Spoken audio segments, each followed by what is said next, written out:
Film की शुरुआत एक बेहद रहस्यमयी और तनावपूर्ण माहौल से होती है। एक अंधेरे कमरे में बैठा टोनी, जो कि अंडरवर्ल्ड का एक बड़ा बिचौलिया है, मोरिजियो नाम के एक क्लाइंट से जुड़े मामले पर चर्चा कर रहा है। वह सामने बैठे अनजान शख्स को बताता है कि शहर का एक बड़ा और चालाक ड्रग डीलर मोरिजियो के पूरे ड्रग साम्राज्य पर कब्जा करने की कोशिश कर रहा है। मोरिजियो बहुत सुलझा हुआ आदमी है और वह सीधे तौर पर कोई खूनी जंग नहीं चाहता, बल्कि सिर्फ एक सख्त बातचीत करना चाहता है। लेकिन सामने वाला घमंडी आदमी किसी की नहीं सुनता। टोनी कहता है कि वह आदमी हर मंगलवार शहर आता है और पूछता है कि क्या वह मंगलवार को फ्री है। सामने बैठा रहस्यमय इंसान, जिसका नाम लियोन है, अपने काले चश्मे के पीछे से बेहद शांत और भारी आवाज में जवाब देता है, हाँ, मैं मंगलवार को फ्री हूँ। इसके बाद कहानी मंगलवार के दिन शिफ्ट होती है। वह बड़ा डीलर, जिसे मिस्टर जोन्स कहा जाता है, अपनी आलीशान और सुरक्षित बिल्डिंग में दाखिल होता है। टोनी ने लियोन को साफ हिदायत दी थी कि काम बिल्कुल सफाई से और बिना कोई सबूत छोड़े होना चाहिए, और इस काम के लिए उसके पास सिर्फ आधा घंटा है। लेकिन लियोन शांति से केवल 1 घंटे की मांग करता है और अपने साइलेंट मिशन की शुरुआत करता है। मिस्टर जोन्स की बिल्डिंग के नीचे टोंटो नाम का सिक्योरिटी गार्ड खड़ा होता है। अचानक उसे एक बेहद गंभीर और खतरनाक दिखने वाला शख्स दिखाई देता है, जो सीधे ऊपर जाने की मांग करता है। टोंटो तुरंत इंटरकॉम पर ऊपर बैठे माइकी को खबर देता है कि नीचे एक बहुत गंभीर और अजीब आदमी आया है जो तुमसे बात करना चाहता है। माइकी भाप जाता है कि कोई बहुत बड़ा खतरा आ चुका है। वह पूरे अपार्टमेंट में मौजूद अपने भारी हथियारों से लैस बॉडीगार्ड्स को अलर्ट कर देता है और चिल्लाकर कहता है कि अपनी आंखें खोलो, कोई अनजान शिकारी अंदर घुस चुका है। पूरा माहौल अचानक खौफनाक सन्नाटे में तब्दील हो जाता है। माइकी तुरंत टोंटो को आदेश देता है कि वह पिछले दरवाजे पर ड्राइवर को कार तैयार रखने को कहे, ताकि मुसीबत बढ़ते ही वे लोग फौरन वहां से सुरक्षित भाग सकें। लेकिन उस बिल्डिंग के अंदर मौत का तांडव शुरू हो चुका है। लियोन एक अदृश्य साए की तरह एक एक करके सभी ट्रेंड बॉडीगार्ड्स का चुपचाप खात्मा करने लगता है। किसी को गोली की आवाज तक सुनाई नहीं देती, बस लाशें गिरती जाती हैं। माइकी और मिस्टर जोन्स को जब यह एहसास होता है कि उनके आदमी पलट झपकते ही ढेर हो चुके हैं, तो उनके पैरों तले जमीन खिसक जाती है। वे बदमाश होकर भागने की कोशिश करते हैं, लेकिन जब वे एग्जिट डोर की तरफ देखते हैं तो उनके होश उड़ जाते हैं। लियोन ने उनके निकलने के दोनों रास्ते पहले ही पूरी तरह ब्लॉक कर दिए थे। माइकी कांपती आवाज में चीखता है कि उन बदमाशों ने हमारे दोनों रास्ते बंद कर दिए हैं। इसके बाद वे अपनी जान बचाने के लिए बालकनी और छत की ओर भागने का रास्ता तलाशने लगते हैं। मिस्टर जोन्स मौत को अपने इतने करीब देखकर पूरी तरह घबरा जाता है। उसके हाथ कांपने लगते हैं और वह हड़बड़ाहट में 911 इमरजेंसी पर फोन लगा देता है। वह पुलिस से गिड़गिड़ाते हुए कहता है कि मेरी जान खतरे में है, कोई मुझे बेरहमी से मारना चाहता है। ऑपरेटर उसे डिटेक्टिव जेफरसन से कनेक्ट करता है, लेकिन तभी लियोन अचानक एक भूत की तरह अंधेरे से निकलकर मिस्टर जोन्स के ठीक पीछे चाकू तानकर खड़ा हो जाता है। लियोन को अपनी गर्दन पर महसूस करते ही मिस्टर जोन्स फोन काट देता है। वह अपनी जान की भीख मांगते हुए कहता है कि मेरे सूटकेस में बोलिविया से लाई गई करोड़ों की अनकट ड्रग्स रखी है, तुम यह पूरी दौलत ले लो, पर मुझे जिंदा छोड़ दो। लेकिन लियोन को पैसों की कोई लालच नहीं है। वह चुपचाप एक फोन नंबर डायल करने का इशारा करता है। फोन लाइन पर मोरिजियो मौजूद होता है। मोरिजियो बहुत ही ठंडे और व्यंग्यात्मक लहजे में बात करते हुए मिस्टर जोन्स को याद दिलाता है कि ये उसका इलाका है और पूछता है कि क्या आज शहर में उसका आखिरी दिन है। मौत के खौफ से कांपता हुआ जोन्स फौरन मान जाता है कि वह आज के बाद कभी भी इस शहर में अपना चेहरा नहीं दिखाएगा। इसके बाद मोरिजियो फोन लियोन को देने के लिए कहता है और लियोन से कहता है कि यह पक्का कर लो कि वह बात को अच्छी तरह समझ गया है और फिर उसे छोड़ दो। लियोन जोन्स की गर्दन पर अपनी धारदार छुरी दबाकर पूछता है, क्या तुम समझ गए? जोन्स रोते हुए कहता है कि वह समझ गया है। काम पूरा होते ही लियोन वहां से साए की तरह गायब हो जाता है। इसके बाद वह सीधे एक ग्रोसरी स्टोर पर जाता है और अपनी रोजाना की आदत के मुताबिक सादा 2 क्वार्टर दूध खरीदकर अपने फ्लैट की ओर लौट जाता है। लियोन जिस पुरानी और खस्ता हाल अपार्टमेंट बिल्डिंग में रहता है, उसी मंजिल के कॉरिडोर में एक 12 साल की मासूम और उदास बच्ची मथिल्डा बैठी होती है। उसके चेहरे पर चोट और खून के ताजे निशान होते हैं और वह चुपचाप सिगरेट पी रही होती है। जैसे ही लियोन लिफ्ट से बाहर आता है, मथिल्डा डरकर अपनी सिगरेट छुपाने की कोशिश करती है। लियोन उससे पूछता है कि सिगरेट क्यों छुपा रही हो। मथिल्डा गहरी सांस लेकर कहती है कि यह पूरी बिल्डिंग जासूसों और चूहों से भरी पड़ी है।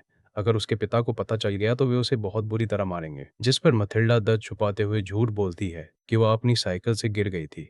जाते जाते वह लियोन से मासूमियत भरी मिन्नत करती है कि वह उसके पिता को सिगरेट के बारे में कुछ न बताए। लियोन बिना कुछ कहे अपने कमरे में चला जाता है। ठीक उसी समय मथिल्डा के घर के अंदर एक बेहद खतरनाक और डरावना ड्रामा चल रहा होता है।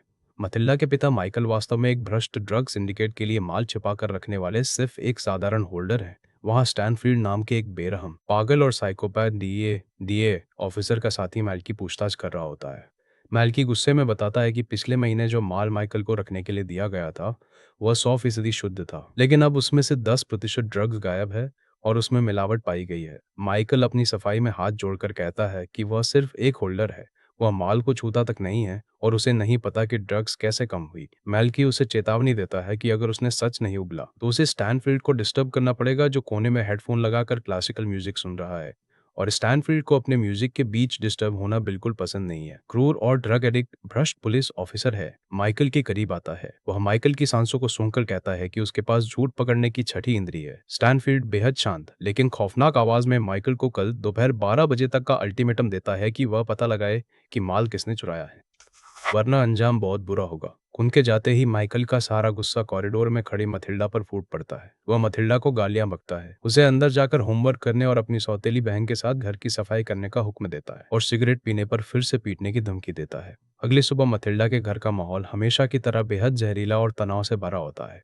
मथिल्डा की सौतेली माँ टीवी पर तेज आवाज में वर्कआउट वीडियो देखकर एक्सरसाइज कर रही होती है और माइग्रेन का बहाना बना के चिल्लाती है। मथिल्डा की मोटी सौतेली बहन कार्टून देखने के लिए रिमोट छीनने को लेकर मथिल्डा से गाली गलौज और मारपीट करने पर उतारू हो जाती है। मथिल्डा का 4 साल का छोटा और मासूम भाई अकेला बैठकर कार्टून देख रहा होता है, जिससे मथिल्डा बेइंतहा प्यार करती है और वही उस नर्क जैसे घर में उसके जीने का एकमात्र सहारा है। इसी बीच मथिल्डा के पिता कमरे में आते हैं और अपनी पत्नी से कहते हैं कि उसने ड्रग्स में हेराफेरी करके बहुत बड़ी गलती कर दी है और वे सभी बहुत बड़े खतरे में है। वो अपनी पत्नी से आज काम पर ना जाने और घर पर ही रहने की बात करता है।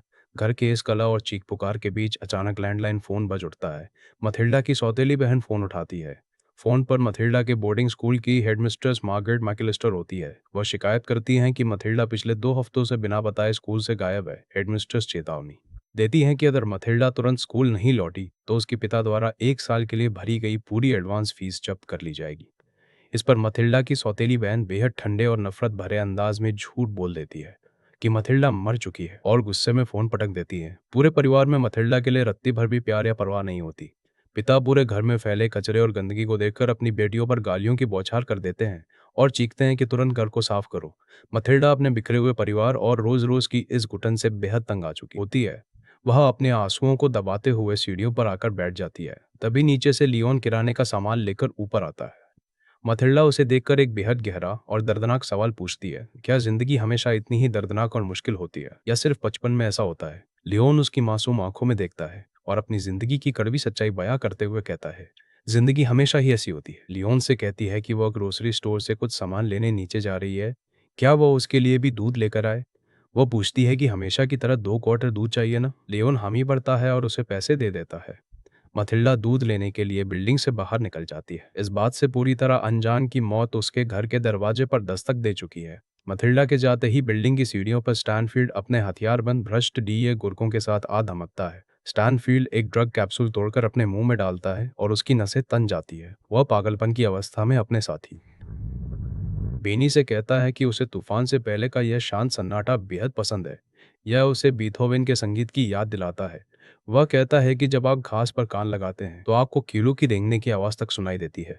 वो बेनी से बीथोवेन के संगीत की बात करता है और अपने भारी शॉटगन को लोड करते हुए माइकल के फ्लैट के बाहर पोजीशन ले लेता है। दोपहर के ठीक 12:01 पर स्टैनफील्ड माइकल के दरवाजे को लात मारकर तोड़ देता है। वो माइकल से कहता है कि तुमने 1 मिनट देर कर दी।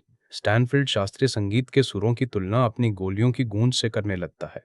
वह कहता है कि बीथोवेन की शुरुआत बहुत जोरदार होती है, लेकिन बाद में वह बोरिंग हो जाता है। इसके बाद वह अपने आदमियों को पूरे घर की तलाशी लेने और छुपाया हुआ ड्रग्स ढूंढने का आदेश देता है। उसके आदमी पूरे घर में तोड़फोड़ शुरू कर देते हैं, सोफे और गद्दे फाड़ डालते हैं। घर के अंदर कोहराम मच जाता है। स्टैनफील्ड का एक गुर्गा मोजार्ट और ब्राह्म्स के संगीत पर बहस करने लगता है, जिस पर दूसरा साथी चिढ़ जाता है कि इस खूनी काम के बीच संगीत का क्या लेना देना। आसमान पर पहुंच जाता है।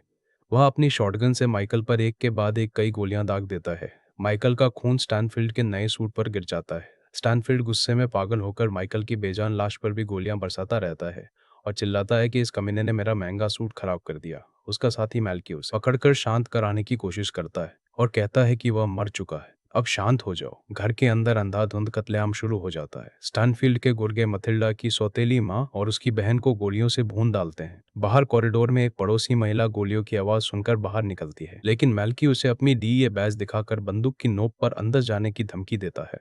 इसी बीच अंदर विली ब्लड नाम का एक बेरहम गुर्गा मथिल्डा के 4 साल के मासूम भाई को भी बेड के नीचे छिपे होने के बावजूद बिना किसी रहम के गोली मार देता है। पूरा फ्लैट खून की लाल चादर में तब्दील हो जाता है। ठीक उसी पर मथिल्डा किराने की दुकान से दूध की थैलियां लेकर सीढ़ियों से ऊपर आती है। जैसे ही वो अपनी मंजिल पर पहुंचती है, फर्श पर बहता खून और हाथ में बंदूक के लिए खड़े हत्यारों को देख लेती है। वह अंदर अपने पिता और परिवार की लाशें देखकर अंदर से पूरी तरह दहल जाती है, लेकिन वह गजब की समझदारी और हिम्मत दिखाती है। वह बिना कोई चीख निकाले या रुके सीधे आगे बढ़ते हुए लियोन के दरवाजे की ओर चलने लगती है। वह लियोन के दरवाजे की घंटी बजाती है और आंसुओं से भरी आंखों से फुसफुसाती है, प्लीज दरवाजा खोलो, प्लीज मुझे बचा लो। अंदर से लियोन अपने दरवाजे के पीप हॉल से सब कुछ देख रहा होता है। वह जानता है कि दरवाजा खोलने का मतलब अपने शांत जीवन में भारी मुसीबत को दावत देना है। स्टैनफील्ड का एक गुर्गा मथिल्डा को शक की निगाह से देखने लगता है और उसकी तरफ बढ़ने लगता है। मथिल्डा की सांसें थम जाती है। ठीक आखिरी सेकंड में जब वह गुर्गा मथिल्डा को पकड़ने ही वाला होता है, लियोन दरवाजा खोलता है और एक सफेद रोशनी के साथ मथिल्डा को तेजी से अंदर खींचकर दरवाजा बंद कर लेता है। मथिल्डा की जान बाल बाल बच जाती है। बाहर स्टैनफील्ड के आदमी छुपा हुआ ड्रग्स का पैकेट ढूंढ लेते हैं और बाहर पुलिस के आने की आवाज सुनकर लाशों को छोड़कर वहां से निकल जाते हैं। अंदर मथिल्डा लियोन के सोफे पर बैठकर बुरी तरह रोने लगती है, तो शायद किसी दिन वह खुद उन्हें मार देती। वह अपनी सौतेली माँ और बहन की मौत पर भी कोई दुख नहीं जताती, लेकिन जब वह अपने 4 साल के मासूम भाई की बात करती है तो फफक कर रो पड़ती है कि उसने किसी का क्या बिगाड़ा था। वह तो सिर्फ 4 साल का था और कभी किसी को परेशान नहीं करता था। वह कहती है कि वह उस बच्चे की माँ जैसी थी। लियोन उसका दिल बहलाने के लिए एक सुअर का खिलौना हाथ में पहनकर मजाकिया आवाजें निकालता है, जिससे मथिल्डा के चेहरे पर पहली बार एक हल्की सी मुस्कान आती है। मथिल्डा लियोन से उसका नाम पूछती है और वह बताता है लियोन। मथिल्डा साफ मना कर देती है। लियोन जब किचन में दूध लेने जाता है तो मथिल्डा की नजर टेबल पर खुली रखी लियोन की विशालकाय गन केस और स्नाइपर राइफलों पर पड़ती है। वह हैरान होकर पूछती है कि तुम असल में क्या काम करते हो। लियोन शांत भाव से जवाब देता है कि वह एक क्लीनर है। मथिल्डा समझ जाती है और कहती है, मतलब तुम एक प्रोफेशनल हिटमैन कॉन्ट्रैक्ट किलर हो। लियोन हामी भरता है। मथिल्डा पूछती है कि क्या तुम्हारे काम का कोई नियम है। लियोन कहता है, कोई औरत नहीं, कोई बच्चा नहीं, यही मेरा पक्का नियम है। मथिल्डा तुरंत लियोन से पूछती है कि मेरे भाई के हत्यारों को मारने के लिए कितने पैसे लगेंगे। लियोन कहता है, $5,000 प्रति व्यक्ति। मथिल्डा के पास इतने पैसे नहीं होते, इसलिए वह लियोन के सामने एक सौदा रखती है। वह कहती है कि मैं तुम्हारे लिए घर की सफाई करूंगी, खाना बनाऊंगी, कपड़े धोऊंगी और ग्रोसरी लाऊंगी, और बदले में तुम मुझे एक क्लीनर बनना सिखाओ ताकि मैं अपने भाई का बदला ले सकूं। लेकिन लियोन इस सौदे को तुरंत ठुकरा देता है और कहता है कि वह अकेला काम करता है। वह मथिल्डा को सोने के लिए कहता है और तय करता है कि कल सुबह उसे यहाँ से जाना होगा। अगले सुबह नाश्ते के बाद लियोन मथिल्डा से कहता है कि अब उसे यहाँ से निकलना होगा। मथिल्डा एक कागज पर कुछ लिखकर लियोन के सामने रख देती है। लियोन जब पढ़ने में हिचकिचाता है तो मथिल्डा समझ जाती है कि लियोन अनपढ़ है और ठीक से पढ़ना नहीं जानता। वह पढ़कर सुनाती है, मैंने तय कर लिया है कि मैं एक क्लीनर बनूंगी। लियोन उसे विदाई के तौर पर कुछ पैसे और एक गन देकर कहता है कि वो किसी और के साथ काम करे क्योंकि वो हमेशा अकेला काम करता है। मथिल्डा तर्क देती है कि बोनी और क्लाइड भी अकेले काम नहीं करते थे, इसलिए अब तुम मेरी जिंदगी के लिए जिम्मेदार हो। अगर तुम मुझे बाहर निकाल दोगे तो वे मुझे आज रात ही मार डालेंगे। लियोन कहता है कि तुम सिर्फ एक छोटी बच्ची हो और यह काम तुम्हारे बस का नहीं है। उसमें गोलियां भरती है और बिना डरे खिड़की खोलकर सड़क पर अंधाधुंध गोलियां चला देती है। लियोन उसके इस दुस्साहस को देखकर दंग रह जाता है। वह तुरंत मथिल्डा से गन छीनता है और गुस्से में डांटते हुए कहता है कि अगर उसने दोबारा ऐसी बेवकूफ़ी की तो वह उसका सिर फोड़ देगा। लियोन कहता है कि यह अनप्रोफेशनल है और हर काम के सख्त कायदे कानून होते हैं। मथिल्डा बार बार ओके कहती है, जिससे लियोन चिढ़ जाता है, लेकिन आखिरकार वह मथिल्डा को अपने साथ रखने और उसे ट्रेनिंग देने के लिए राजी हो जाता है। गोलीबारी की वजह से पुलिस के डर से दोनों को वह अपार्टमेंट तुरंत छोड़ना पड़ता है। वे अपना सामान और लियोन का पसंदीदा इंडोर पौधा लेकर एक सस्ते होटल में जाते हैं। होटल का मैनेजर शक भरी नजरों से लियोन के बड़े से गिटार केस जिसमें हथियार हैं को देखता है। मथिल्डा तुरंत एक झूठी कहानी गढ़ देती है कि वह अगले महीने जूलियट संगीत स्कूल में वायलिन का ऑडिशन देने वाली है और उसे रियाज करना पड़ता है। मैनेजर मान जाता है और उन्हें चौथी मंजिल के कोने का कमरा दे देता है। मथिल्डा लियोन को अपना डैड कहकर होटल का फॉर्म भरने लगती है, जिससे मैनेजर को कोई शक नहीं होता। होटल के कमरे में आकर मथिल्डा रजिस्टर में अपनी क्लास की एक घमंडी लड़की का फर्जी नाम लिख देती है ताकि कोई खतरा हो तो पुलिस उस तक पहुंचे। वह लियोन से जिद करती है कि वह उसे अपने जैसा मजबूत, चालाक और प्रोफेशनल बनाए। वह कहती है कि भले ही वह अभी शारीरिक रूप से मजबूत ना हो, लेकिन वह क्लीनिंग की थ्योरी और बेसिक्स सीख सकती है। लियोन उसकी लगन को देखकर मान जाता है और अपने हथियार सप्लायर टोनी के पास जाने की तैयारी करता है। लियोन अपने पुराने इटालियन दोस्त टोनी के रेस्टोरेंट पहुंचता है। टोनी उसे ट्रेनिंग के लिए स्नाइपर राइफल का एक बेसिक किट देता है। टोनी हैरान होकर पूछता है, कि लियोन जैसा प्रोफेशनल किलर ये शुरुआती हथियार क्यों मांग रहा है। लियोन बहाना बनाता है कि वह बस अपनी पुरानी फॉर्म बरकरार रखना चाहता है। टोनी उसे समझाता है कि जिंदगी में बदलाव कभी अच्छे नहीं होते, लियोन हथियार लेकर होटल के कमरे में लौटता है जहां मथिल्डा बेसब्री से उसका इंतजार कर रही होती है। लियोन मथिल्डा की ट्रेनिंग शुरू करता है। वह सबसे पहले उसे स्नाइपर राइफल चलाना सिखाता है। लियोन समझाता है कि एक प्रोफेशनल किलर सबसे पहले राइफल चलाना सीखता है क्योंकि इससे वह अपने टारगेट से काफी दूर सुरक्षित रह सकता है। जैसे जैसे किलर ज्यादा माहिर और प्रो होता जाता है वह टारगेट के करीब जाता है और चाकू चलाना सबसे आखिरी और सबसे खतरनाक कला होती है। लियोन उसे यह भी सिखाता है कि कभी भी खिड़की के शीशे से धूप का रिफ्लेक्शन नहीं पड़ना चाहिए, स्कोप का ढक्कन आखिरी सेकंड में हटाना चाहिए और हमेशा गहरे रंग के कपड़े पहनने चाहिए ताकि परछाई में छुपे रहा जा सके। लियोन होटल की खिड़की से पार्क में दौड़ रहे एक जॉगर को टारगेट बनाने का निर्देश देता है। मथिल्डा राइफल की पोजीशन लेती है। लियोन उसे सिखाता है कि अपनी सांसों को काबू में रखो, टारगेट की चाल को महसूस करो और ऐसा सोचो कि तुम खुद उसके साथ दौड़ रही हो। मथिल्डा पूरी एकाग्रता के साथ ट्रिगर दबाती है। गोली सीधे उस जॉगर के पास जाकर लगती है और वह घबराकर जमीन पर गिर जाता है। असल में यह केवल एक पेंटबॉल बुलेट थी जिससे कोई नुकसान नहीं होता। मथिल्डा अपने पहले ही शॉट के सटीक निशाने से बेहद रोमांचित हो जाती है। मथिल्डा लियोन से कहती है कि क्या अब हम असली गोलियों से प्रैक्टिस कर सकते हैं, लेकिन लियोन सख्त हिदायत देकर मना कर देता है और हथियार समेटने लगता है। इसके बाद लियोन मथिल्डा को पुश अप्स, सिट अप्स और कठिन शारीरिक व्यायाम करवाता है। मथिल्डा लियोन को पढ़ना और लिखना सिखाना शुरू करती है। दोनों के बीच एक बेहद अनोखा, गहरा और आत्मीय रिश्ता पनपने लगता है। एक शाम मथिल्डा पढ़ाई और ट्रेनिंग से बोर होकर लियोन से एक खेल खेलने की जिद करती है। वह कहती है कि यह गेम तुम्हारी याददाश्त और दिमाग को तेज करेगा। गेम यह होता है कि एक व्यक्ति किसी मशहूर फिल्मी सितारे या गायक की नकल करेगा और दूसरे को उसका नाम पहचानना होगा। मथिल्डा सबसे पहले मैडोना के गाने लाइक अ वर्जिन की नकल करती है, लेकिन गंभीर स्वभाव का लियोन कुछ नहीं पहचान पाता। इसके बाद मथिल्डा मर्लिन मोनरो बनकर हैप्पी बर्थडे मिस्टर प्रेसिडेंट गाती है, फिर चार्ली चैपलिन और जीन केली की नकल करती है। जब लियोन की बारी आती है तो लियोन हॉलीवुड के मशहूर काउबॉय एक्टर जॉन वेन और क्लिंट ईस्टवुड की नकल करके मथिल्डा को चौंका देता है। दोनों ठहाके मारकर हंसते हैं। पहली बार लियोन की सूनी और बेरंग जिंदगी में खुशियों और हंसी की गूंज सुनाई देती है। तुम इस पौधे से इतना प्यार क्यों करते हो? लियोन मुस्कुरा कर कहता है कि यह उसका सबसे सच्चा और पक्का दोस्त है जो कभी कोई सवाल नहीं पूछता और हमेशा खुश रहता है। लियोन कहता है कि यह पौधा बिल्कुल मेरी तरह है, बिना किसी जड़ के, नो रूट्स। मथिल्डा भावुक होकर कहती है कि अगर तुम सच में इससे प्यार करते हो तो तुम्हें इसे किसी पार्क की खुली मिट्टी में लगाना चाहिए ताकि इसकी जड़ें जम सकें। और जहां तक तुम्हारी बात है, तुम्हें मुझे पानी देना चाहिए ताकि मैं बड़ी हो सकूं। लियोन अपने काम के सिलसिले में फिर से टोनी से मिलने जाता है। लियोन अपने कमाए हुए पैसों के बारे में पूछता है जो उसने सालों से टोनी के पास जमा कर रखे हैं। टोनी पूछता है कि क्या तुम्हें पैसों की जरूरत है। लियोन झिझकते हुए कहता है कि वह अपनी कमाई का कुछ हिस्सा किसी की मदद के लिए देना चाहता है। टोनी तुरंत ताड़ जाता है और कहता है कि क्या तुम्हें कोई औरत मिल गई है। टोनी उसे चेतावनी देता है कि औरतों के चक्कर में कभी मत पड़ना। याद रखो कि जब तुम पहली बार इटली से इस देश में आए थे तब भी एक औरत की वजह से ही भारी मुसीबत में फंस कर आए थे। टोनी लियोन को समझाता है कि उसके सारे पैसे उसके पास एक बैंक की तरह पूरी तरह सुरक्षित हैं, जहां कोई फॉर्म भरने का झंझट नहीं है। टोनी उसे खर्च करने के लिए $1000 कैश देता है और एक नए असाइनमेंट की फाइल थमाता है।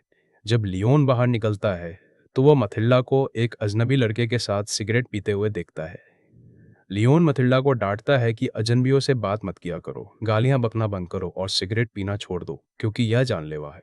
मथिल्डा लियोन की हर बात चुपचाप मान लेती है। सड़क पर चलते हुए मथिल्डा अचानक लियोन से एक बेहद चौंकाने वाली बात कहती है, लियोन, मुझे लगता है कि मुझे तुमसे प्यार हो गया है। लियोन चौंक जाता है और पूछता है कि जब तुम्हें पहले कभी प्यार नहीं हुआ तो तुम्हें कैसे पता कि यह प्यार है। मथिल्डा अपना हाथ अपने पेट पर रखकर मासूमियत से कहती है कि वह इसे अपने पेट में महसूस कर सकती है। वहाँ पहले हमेशा एक भारी गांठ और दर्द रहता था, लेकिन अब वहाँ सिर्फ एक सुकून भरी गर्माहट है। लियोन असहज होकर कहता है कि मुझे खुशी है कि तुम्हारे पेट का दर्द ठीक हो गया, लेकिन इसका कोई मतलब नहीं है, और वह काम पर जाने का बहाना बनाकर बात टाल देता है। होटल में मथिल्डा अपने अकेलेपन में वायलिन बजाने का नाटक करती रहती है। जब होटल का मैनेजर उससे पूछता है कि उसके पिता क्या काम करते हैं तो मथिल्डा शरारत भरे और बेबाक अंदाज में कह देती है कि वह मेरे पिता नहीं हैं बल्कि मेरे लवर, प्रेमी हैं। मैनेजर हक्का बक्का रह जाता है। मथिल्डा मुस्कुराते हुए वहां से वॉक के लिए निकल जाती है। मथिल्डा चुपके से अपने पुराने वीरान और सील हो चुके घर पहुंचती है। वहां पुलिस का टेप लगा होता है। वह दबे पांव अंदर घुसती है और फर्श पर अपने 4 साल के मासूम भाई के खून के सूखे हुए धब्बों और पुलिस द्वारा बनाई गई बॉडी की चौक आउटलाइन को देखकर आंसुओं में डूब जाती है। वह अपने पिता के कमरे में छिपे हुए फर्श के तख्ते को हटाकर वहां से छुपा कर रखे गए $20,000 का कैश निकाल लेती है। तभी अचानक दरवाजे पर पुलिस वाले आ जाते हैं जो उस कत्लेआम की जांच कर रहे होते हैं। मथिल्डा छुपकर उनकी बातें सुनती है। अंदर वही psycho DEA officer Norman Stanfield मौजूद होता है। स्टैनफील्ड बड़ी बेशर्मी से अपने ही डिपार्टमेंट के अफसरों को धमकाता है और कहता है कि अगर किसी को कोई पूछताछ करनी है तो वो फेडरल प्लाजा की डीए बिल्डिंग के कमरा नंबर 609 में सीधे उसके ऑफिस आ जाए। मथिल्डा को अपने पूरे परिवार और भाई के असली कातिल का नाम और पता मिल जाता है, नॉर्मन स्टैनफील्ड, रूम 402। स्टैनफील्ड वहां से निकलकर अपनी कार में बैठता है। मथिल्डा तुरंत बाहर आकर एक टैक्सी पकड़ती है। वह टैक्सी ड्राइवर को $100 का नोट थमाती है और स्टैनफील्ड की नीली कार का पीछा करने का हुक्म देती है। वह देखती है कि स्टैनफील्ड फेडरल प्लाजा की विशाल सरकारी डीए बिल्डिंग के अंदर दाखिल होता है। मथिल्डा के दिमाग में बदले की आग दतक उठती है। मथिल्डा होटल लौटकर लियोन के सामने $20,000 का कैश रख देती है। वह लियोन से कहती है कि यह लो $20,000, मुझे नॉर्मन स्टैनफील्ड का मर्डर कॉन्ट्रैक्ट देना है, जो डीए बिल्डिंग के रूम 402 में बैठता है। लियोन उस कॉन्ट्रैक्ट को लेने से साफ मना कर देता है और कहता है कि यह बहुत भारी और खतरनाक मामला है। मथिल्डा जब उसके हथियार उधार मांगती है तो लियोन वह भी देने से इनकार कर देता है। लियोन उसे समझाता है कि बदला लेने से कभी सुकून नहीं मिलता। किसी को मारने के बाद इंसान की पूरी जिंदगी बदल जाती है और फिर पूरी जिंदगी एक आंख खोलकर सोना पड़ता है। मथिल्डा तड़प कर कहती है कि मुझे ऐसी जिंदगी की कोई परवाह नहीं, मुझे सिर्फ प्यार या मौत, लव और डेथ चाहिए। लियोन जब उसकी बात नहीं सुनता तो मथिल्डा एक खतरनाक खेल शुरू करती है। वह लियोन की रिवॉल्वर उठाती है, उसके चैम्बर में सिर्फ एक गोली भरती है और सिलेंडर को घुमा देती है। वह लियोन से कहती है कि अगर मैं यह रूसियन रूलेट का खेल जीत गई तो तुम मुझे जिंदगी भर अपने साथ रखोगे, और अगर मैं हार गई तो तुम हमेशा की तरह अकेले शॉपिंग करना। लियोन उसे रोकने की कोशिश करता है और कहता है कि चैम्बर में गोली आ चुकी है। मथिल्डा कहती है कि अगर तुम्हारे दिल में मेरे लिए जरा सा भी प्यार है तो तुम मुझे रोकोगे, वरना अगले ही पल तुम्हें जिंदगी भर पछताना पड़ेगा। मथिल्डा अपनी कनपटी पर गन रखकर कहती है, आई लव यू लियोन, और वह ट्रिगर दबा देती है। ठीक उसी माइक्रोसेकंड में लियोन अपनी बिजली जैसी फुर्ती से गन के हैमर के बीच अपनी उंगली फंसाकर गोली चलने से रोक लेता है। लियोन की सांसें फूल जाती है। मथिल्डा मुस्कुराती है और कहती है, मैं जीत गई। लियोन को आखिरकार उसके अटूट प्यार और बदले के जुनून के आगे झुकना पड़ता और वह उसे अपने साथ असली मिशनों पर ले जाने के लिए तैयार हो जाता है। लियोन मथिल्डा को अपने साथ एक खतरनाक ड्रग तस्कर के ठिकाने पर ले जाता है। वह मथिल्डा को सिखाता है कि कैसे दरवाजे की सुरक्षा चेन का अंदाजा लगाया जाता है। लियोन दरवाजे की घंटी बजाता है और मथिल्डा मासूम बच्ची बनकर रोने का नाटक करती है कि वह रास्ता भटक गई है। जैसे ही अंदर का गुर्गा थोड़ा सा दरवाजा खोलता है, लियोन अपनी गन अंदर घुसाकर दरवाजा खुलवा लेता है। कमरे के अंदर लियोन मथिल्डा को व्यावहारिक रूप से क्लीनिंग सिखाता है। वह गुर्गे को बंधक बनाता है और मथिल्डा को गन थमाकर निशाने की बारीकियां समझाता है। लियोन बताता है कि पहली गोली हमेशा सीने के दाहिने हिस्से में मारी जाती है ताकि टारगेट लाचार हो जाए, और दूसरी गोली दिल और फेफड़ों को भेदती हुई उसे खत्म करती है।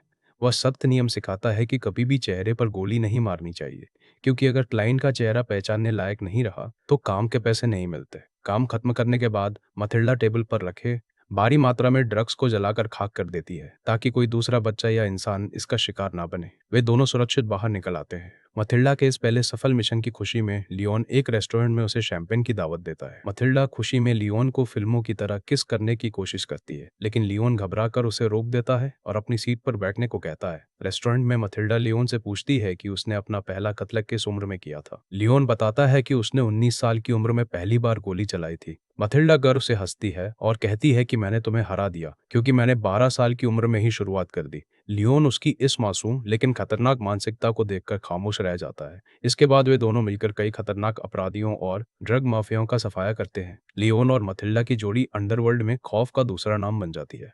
एक बेहद मुश्किल मिशन में एक बड़ा अपराधी कमरे में छुप जाता है और बाहर आने से मना कर देता है। लियोन मथिल्डा को रिंग ट्रिक सिखाता है। लियोन एक ग्रेनेड की रिंग खींचकर मथिल्डा को दिखाता है और ग्रेनेड को कमरे के अंदर फेंक देता है। एक जोरदार धमाका होता है और कमरा मलबे में तब्दील हो जाता है। लियोन और मथिल्डा बेहद सदे हुए अंदाज में अपने काम को अंजाम देकर वहां से निकल जाते हैं। मथिल्डा अब एक पूरी तरह ट्रेंड और निडर साथी बन चुकी होती है। उस दिन के बाद लियोन टोनी के पास जाता है। लियोन बहुत गंभीर मूड में होता है। वह टोनी से कहता है कि जिंदगी का कोई भरोसा नहीं है, अगर कल मुझे कुछ हो जाए तो मेरे सारे पैसे उस बच्ची मथिल्डा को दे देना। टोनी कहता है कि तुम अमर हो, तुम्हें कुछ नहीं हो सकता, लेकिन लियोन जोर देकर कहता है कि यह मेरी आखिरी वसीयत है। टोनी वादा करता है कि वह मथिल्डा का पूरा ख्याल रखेगा। होटल लौटने पर मथिल्डा लियोन से कहती है कि वह भी उसके साथ बड़े मिशनों पर जाना चाहती है। लियोन उसे प्यार से समझाता है कि तुम्हें बड़े होने के लिए अभी थोड़े वक्त की जरूरत है। मथिल्डा उदास होकर कहती है कि मेरा बड़ा होना तो उसी दिन पूरा हो गया था जिस दिन मेरा परिवार मरा, अब तो मेरी सिर्फ उम्र बढ़ रही है। लियोन मुस्कुराकर कहता है कि मेरे साथ उल्टा है, मेरी उम्र तो बढ़ चुकी है लेकिन मुझे बड़ा होने के लिए वक्त चाहिए। देती है और कहती है कि मुझे अकेले सोचने दो और यहाँ से दफा हो जाओ। मथिल्डा के दिमाग में अपने भाई के कातिल स्टैनफील्ड से बदला लेने की आग फिर से भड़क उठती है। मथिल्डा एक बड़ा फैसला लेती है। वह हथियारों से भरा बैग उठाती है और अकेले ही फेडरल प्लाजा की उस डीईए बिल्डिंग में पहुंच जाती है।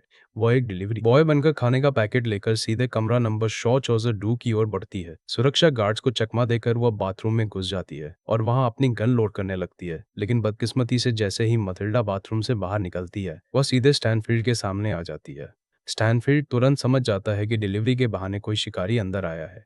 वह मथिल्डा को पकड़कर दीवार से सटा देता है और उसका बैग छीन लेता है, जिसमें भारी मात्रा में हथियार भरे होते हैं। स्टैनफील्ड मथिल्डा से पूछता है कि तुम्हें किसने भेजा है। मथिल्डा निडर होकर कहती है कि मुझे किसी ने नहीं भेजा, मैं खुद आई हूँ, क्योंकि तुमने मेरे 4 साल के बेकसूर भाई को मारा था। स्टैनफील्ड एक शैतानी मुस्कान के साथ पूछता है कि क्या तुम भी अपने भाई के पास जाना चाहती हो। मथिल्डा साफ ना कहती है। स्टैनफील्ड अपनी दार्शनिक और पागलपन भरी बातें शुरू करता है कि जब इंसान को मौत का असली डर लगता है, तभी उसे जिंदगी की असली कीमत समझ आती है। वह कहता है कि मुझे ऐसे इंसान को मारने में कोई मजा नहीं आता जिसे अपनी जिंदगी की परवाह ना हो। वह मथिल्डा को अपने ऑफिस में ले जाने का हुक्म देता है। तभी स्टैनफील्ड का एक साथी दौड़ता हुआ आता है और खबर देता है कि उनका साथी मेल्की एक चीनी डीलर के ठिकाने पर मारा गया है। वह बताता है कि एक इतालवी कदकाठी के प्रोफेशनल किलर ने पलक झपकते ही मेल्की को ढेर कर दिया और जाते जाते उसने एक ही बात कही थी, ना औरतें ना बच्चे। स्टैनफील्ड की आंखें चमक उठती हैं। वह तुरंत समझ जाता है कि उस दिन माइकल के घर के कत्लेआम से बची हुई लड़की और यह इतालवी किलर आपस में जुड़े हुए हैं। वह विली ब्लड को मथिल्ला को ऊपर ऑफिस में ले जाने का आदेश देता है। इधर लियोन होटल के कमरे में लौटता है तो उसे टेबल पर मथिल्ला का छोड़ा हुआ एक खत मिलता है। खत में मथिल्ला ने लिखा होता है, लियोन मेरे प्यार, मुझे अपने भाई का कातिल मिल गया है। उसका नाम नॉर्मन स्टैनफील्ड है और वह डीए बिल्डिंग के रूम 4/2 में। तुम स्टैनफील्ड को खत्म कर देना। आई लव यू। लियोन का दिल दहल जाता है। वह एक पल भी गंवाए बिना अपनी गन उठाता है और मथिल्डा को बचाने के लिए डीए बिल्डिंग की ओर दौड़ पड़ता है। डीए बिल्डिंग के 4/2 नंबर कमरे में विली ब्लड और दूसरा गुर्गा मथिल्डा के हथियारों की तलाशी ले रहे होते हैं और उसका मजाक उड़ा रहे होते हैं। तभी दरवाजा धीरे से खुलता है। लियोन साय की तरह अंदर दाखिल होता है और बिना एक सेकंड गंवाए साइलेंसर लगी गन से दोनों गुर्गों को वहीं ढेर कर देता है। मथिल्डा लियोन को सामने देखकर राहत की सांस लेती है। लियोन मथिल्डा का हाथ पकड़ता है और उसे सुरक्षित इमारत से बाहर निकाल लाता है। उस रात होटल के कमरे में एक गहरा भावनात्मक सन्नाटा होता है। मथिल्डा लियोन से अपने दिल की बात कहती है कि जिंदगी में पहला प्यार और पहला एहसास कितना खास होता है। वह लियोन से पूछती है कि क्या तुमने कभी किसी से प्यार किया था। लियोन अपनी जिंदगी का सबसे गहरा और दर्दनाक राज पहली बार मथिल्डा के सामने खोलता है। लियोन बताता है कि बहुत साल पहले इटली में वह एक बेहद अमीर और सम्मानित परिवार की लड़की से बेइंतहा प्यार करता था, लेकिन उस लड़की के पिता को उनका रिश्ता बिल्कुल मंजूर नहीं था। एक दिन जब वह लड़की लियोन से मिलने भागी तो उसके जालिम पिता ने अपनी ही बेटी के सिर में गोली मारकर उसकी हत्या कर दी। अदालत ने रसूख के दम पर उस पिता को बाइज्जत बरी कर दिया। लियोन ने उसी रात एक स्नाइपर राइफल से उस पिता को मौत के घाट उतार दिया और उसी रात एक पानी के जहाज पर बैठकर अमेरिका भाग आया, जहां वह टोनी से मिला। लियोन कहता है कि उस दिन के बाद से उसने कभी किसी से प्यार नहीं किया और ना ही कभी चैन से सोया। मथिल्डा लियोन का दर्द समझ जाती है। वह देखती है कि लियोन हमेशा की तरह कुर्सी पर बैठकर सोने की तैयारी कर रहा है। मथिल्डा प्यार से उसका हाथ पकड़ती है और कहती है कि आज रात तुम कुर्सी पर नहीं बल्कि मेरे साथ इस बिस्तर पर सोओगे। लियोन हिचकिचाता है, लेकिन मथिल्डा उसे बिस्तर पर लिटा देती है। सालों बाद लियोन पहली बार किसी बिस्तर पर सुकून से सिर रखकर सोता है। दोनों एक दूसरे की मौजूदगी में असीम शांति महसूस करते हैं। अगली सुबह नॉर्मन स्टैनफील्ड भारी पुलिस बल के साथ टोनी के रेस्टोरेंट में आ धमकता है। वह टोनी की गर्दन पर हाथ रखकर भयानक धमकी भरे लहजे में कहता है कि मेरे आदमियों को तुम्हारे इलाके में एक इतालवी हिटमैन ने मारा है और कल वही हिटमैन मेरे फेडरल ऑफिस में घुसकर उस 12 साल की लड़की को छुड़ा ले गया। स्टैनफील्ड कहता है कि मुझे उस इतालवी किलर का नाम और पता अभी के अभी चाहिए, वरना तुम्हारा पूरा रेस्टोरेंट और परिवार तबाह हो जाएगा। इधर होटल के कमरे में मथिल्डा उठती है और लियोन को सोते हुए देखकर मुस्कुराती है। वह सुबह का नाश्ता और दूध लेने के लिए नीचे ग्रोसरी स्टोर जाती है। लियोन उसे जाते वक्त दरवाजे का सीक्रेट कोड याद दिलाता है। 2 बार खटखटाना, फिर 1 बार और फिर 2 बार। मथिल्डा मुस्कुराकर दूध लेने चली जाती है।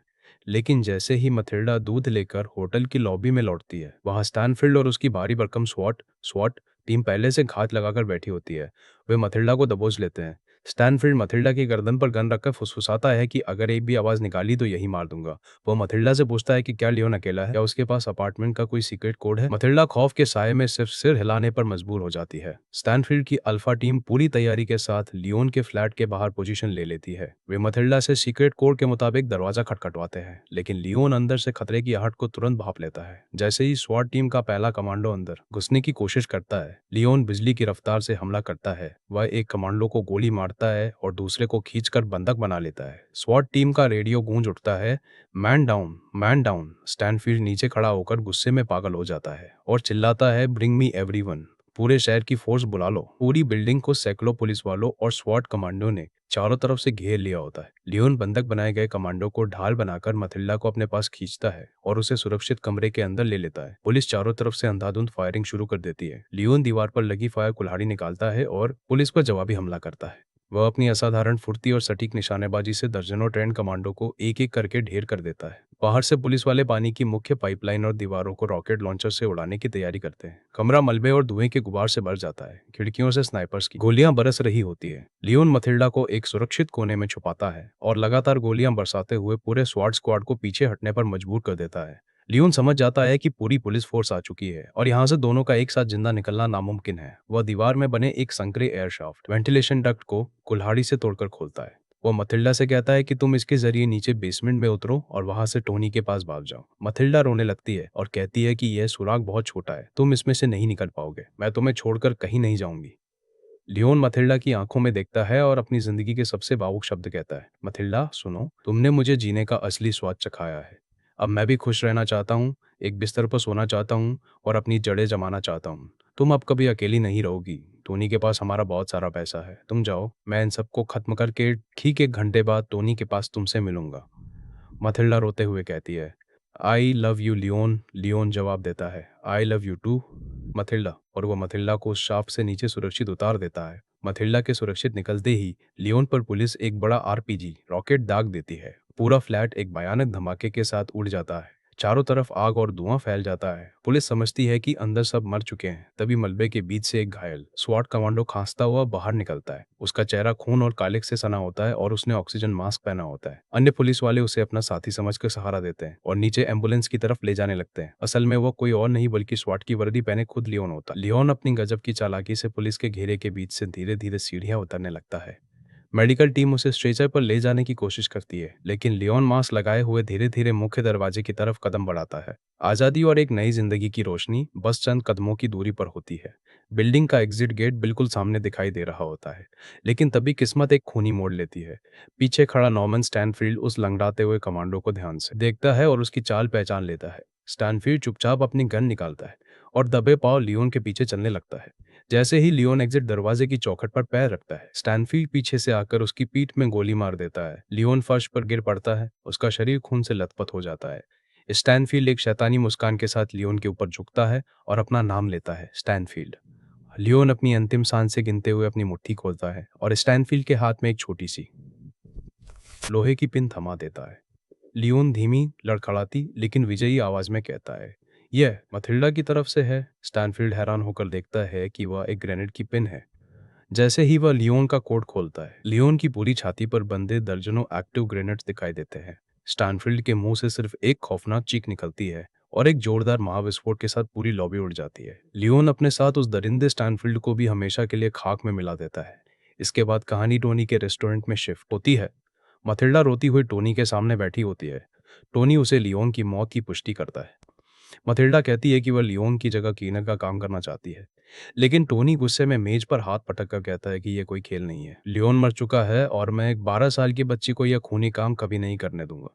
टोनी लियोन की वसीयत के मुताबिक उसे $100 देता है और कहता है कि बाकी सारे पैसे मेरे पास सुरक्षित हैं, जो तुम्हें हर महीने मिलते रहेंगे। वो मथिल्डा को सख्त आदेश देता है कि इस पागलपन को हमेशा के लिए भूल जाओ और सीधे स्कूल लौट जाओ। मथिल्डा अपने पुराने न्यू जर्सी वाले स्पेंसर बोर्डिंग स्कूल लौट जाती है। वह हेडमिस्ट्रेस मार्गरेट मैकेलिस्टर के ऑफिस में बैठती है। हेडमिस्ट्रेस उससे कहती है कि मैं तुम्हें दोबारा स्कूल में रखने के लिए तैयार हूँ, लेकिन तुम्हें मुझसे सच बोलना होगा कि पिछले दिनों तुम्हारे साथ क्या हुआ था। मथिल्डा अपनी नम आंखों से हेडमिस्ट्रेस की ओर देखती है और अपनी जिंदगी की पूरी सच्चाई बयां करती है। मेरे पूरे परिवार को भ्रष्ट डीए अफसरों ने मार डाला था। इसके बाद मैं दुनिया के सबसे बेहतरीन इंसान के साथ रही, जो एक हिटमैन था। वह आज सुबह मुझे बचाते हुए मारा गया, और अगर आपने मुझे यहाँ पनाह नहीं दी तो मैं आज रात तक मर जाऊंगी। हेडमिस्ट्रेस उसकी दर्द भरी दास्तान सुनकर अवाक रह जाती है और उसे स्कूल में रख लेती है। मथिल्डा स्कूल के बड़े से हरे भरे मैदान में जाती है। उसके हाथों में लियोन का वही पसंदीदा इंडोर पौधा और एक खुरपी होती है। वह स्कूल के खूबसूरत ग्राउंड के ठीक बीचों बीच बैठती है और एक गहरा गड्ढा खोदती है। मथिल्डा उस पौधे को गमले से निकालती है और उस खुली उपजाऊ मिट्टी के अंदर रोप देती है ताकि आखिरकार उस पौधे की जड़ें हमेशा के लिए जमीन में गहराई तक जम सके। वह पौधे पर प्यार से मिट्टी डालती है, आसमान की तरफ देखती है और अपनी आंसुओं से भरी मुस्कुराती आंखों से कहती है, मुझे लगता है कि अब हम यहाँ पूरी तरह सुरक्षित है, लियोन। बैकग्राउंड में शेप ऑफ माई हार्ट गाना गूंजने लगता है और इसी बेहद भावुक, अमर और दिल को छू लेने वाले दृश्य के साथ ये महान फिल्म समाप्त हो जाती है।